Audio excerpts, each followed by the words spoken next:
Students, work power energy का question number 5.13 हम यहाँ पर डिस्कस कर रहे हैं एनसीईआरटी का। A rain drop of radius 2 mm falls from a height of 500 metre above the ground.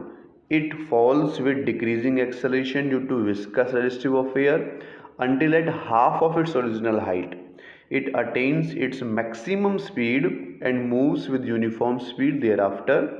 What is the work done by the gravitational force on the drop in the first and second half of its journey? What is the work done by the resistive force in the entire journey if its speed on reaching the ground is 10 meter per second? Okay, तो answer देखते हैं बच्चों इसका। हम question में कह रहा है कि एक रेन ड्रॉप है वो टोटल मिला के 500 मीटर तक जाती है।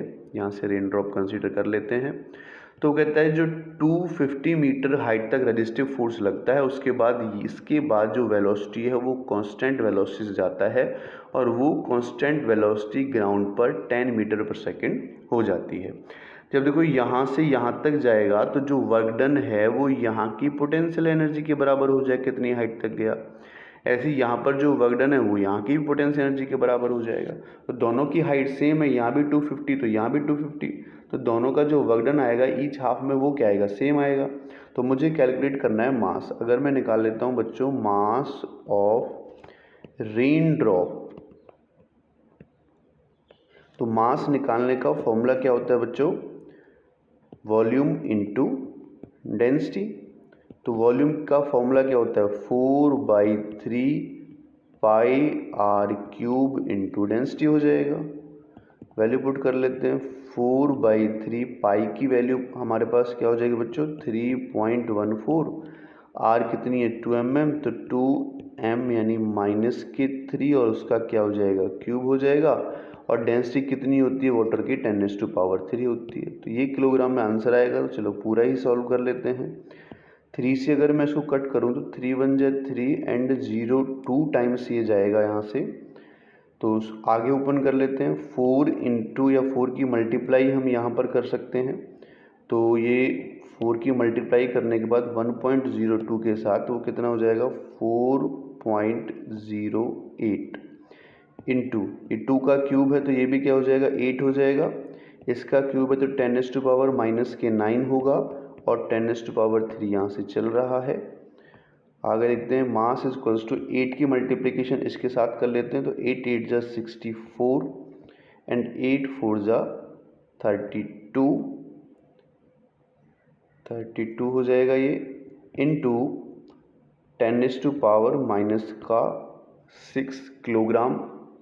ये हमारा मास आ गया। अब हम वर्क डन निकाल लेते हैं। Each half work done during each half, तो वो किसके बराबर होगा बच्चों, पोटेंशियल एनर्जी के बराबर होगा, यानी mgh के बराबर होगा। तो m इक्वल्स टू क्या देखो 32.64 10⁻⁻6, g की वैल्यू कितनी है 10 और h की वैल्यू कितनी है, ईच हाफ की 250 है यहाँ से यहाँ तक। ठीक है, तो यहाँ से इसको सॉल्व करते हैं। m इक्वल्स टू 25, क्योंकि इसकी 2 जीरो से इसकी 2 जीरो कटेंगी तो 10⁻⁻4 बचेगा।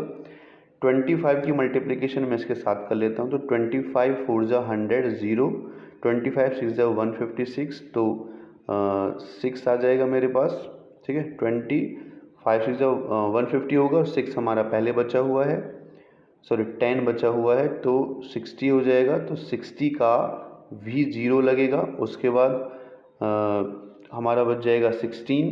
तो 25 2 जा 50, 25 2 जा 50, 50 और 16 हम करेंगे तो 66 का 6 बचेगा और 6 चला जाएगा। 25 3 जा 75, 75 और 6 अगर मैं ऐड करता हूँ तो यहाँ से 81, तो 816 इंटू पावर की बात करें तो 10⁻⁻4 बचेगा। ठीक है, 816, इसको आगे हम अगर पॉइंट में लिखें तो ये हमारे पास आ जाएगा 0.082 अप्रॉक्सीमेटली। ठीक है, सॉरी वर्क डन हम निकाल रहे हैं तो मास नहीं है, ये वर्क डन है। तो वर्क डन को W से हम डिनोट करेंगे। तो वर्क डन मेरे पास आ गया बच्चों इतना जूल ईच हाफ का आया। अब जो सेकंड में इससे पूछ रहा है वो पूछ रहा है हमारे पास work done by the resistive force. देखो जो इसकी काइनेटिक एनर्जी है यहाँ तक की और पोटेंशियल एनर्जी है, अकॉर्डिंग टू रूल अगर एयर फ्रिक्शन नहीं होता यहाँ से यहाँ तक तो इक्वल होने चाहिए थे। तो इसकी काइनेटिक यहाँ से यहाँ तक की जो काइनेटिक एनर्जी है उसमें से हम टोटल पोटेंशियल एनर्जी माइनस करेंगे तो हमें work done by resistive force मिल जाएगा। तो अब मैं निकाल लेता हूँ work done by resistive force. अगर work done by resistive force निकाला जाए, ठीक है, वो किसके इक्वल हो जाएगा हमारे पास, टोटल काइनेटिक एनर्जी माइनस की टोटल पोटेंशियल एनर्जी।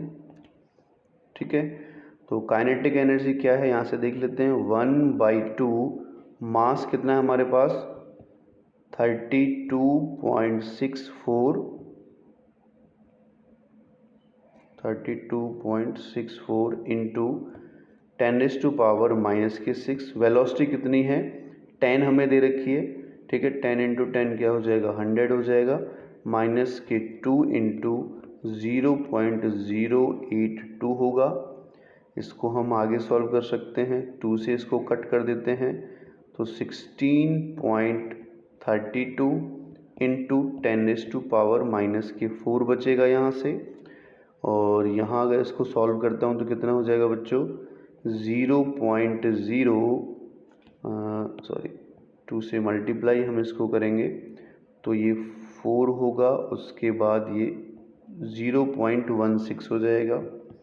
यहाँ से इसकी पावर मैं देख सकता हूँ, तो यहाँ से अगर इसकी पावर्स को मैं सॉल्व करूँगा तो ये अप्रॉक्सीमेटली 0.0017 ही कर लेते हैं इसको अप्रॉक्सीमेटली, ठीक है, 7 कर लेते हैं एंड माइनस 0.164।